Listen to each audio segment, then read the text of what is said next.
ఇప్పుడు మళ్ళా మన విజయ్ దేవరకొండ రష్మిక పెళ్లి ముచ్చట్ని చెప్పుకుందాం.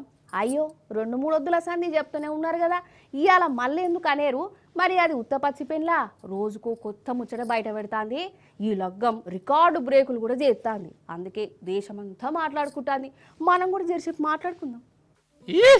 అసలు నిజంగా కొండన్న అంటే కొండన్ననే పోరి.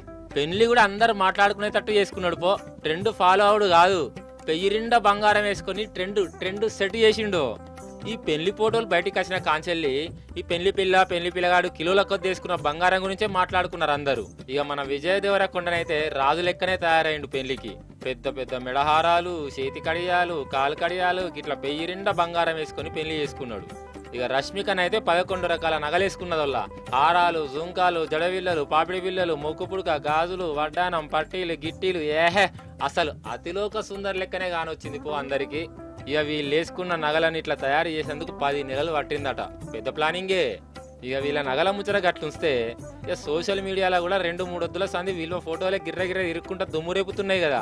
ఇక ఈయననే నా పెనిమిటి అని రష్మిక పెట్టిన ఫోటోకు 2 రోజులలోనే దగ్గర 2.5 కోట్ల మంది లైకులు చేసిర్రట. ఖాళీ ఇన్స్టాగ్రాములనే 2.5 కోట్లు. ఇక ఫేస్బుక్, ట్విట్టర్, స్నాప్చాట్, గీప్చాట్ గీ కథ వేరే, ఈ లెక్కలు వేరే. ఇక భారతదేశం మొత్తంలో గిట్లా 2 వద్దులలో 2.5 కోట్ల లైకులు వచ్చిన ఏకైక ఫోటో గిదే నటన వల్ల.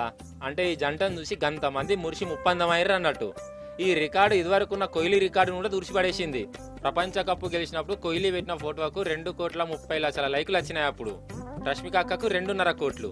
అంటే కోహ్లీని దాటిపోయింది రష్మిక సోషల్ మీడియాలో అన్నట్టు. 4వ తారీఖు నాడు హైదరాబాద్లో వీళ్ళ మరువేళ్ళు ఉంటుంది. ఇక అప్పుడు రాజకీయ లీడర్లు, సినిమాలు, పెద్ద వ్యాపారాలు చేసేటోళ్ళు, అభిమానులు వచ్చి కొత్త జంటకు దీవెనార్తలు ఇస్తారన్నట్టు. మొత్తానికి కొండన్న ఏం చేసినా కేక్ అనే అంటారు కదా. ఇక లగ్గం కూడా కేక్ పుట్టించిన పో అని అంటారు ఈయన ఫ్యాన్స్. అది అన్నట్టు ముచ్చట.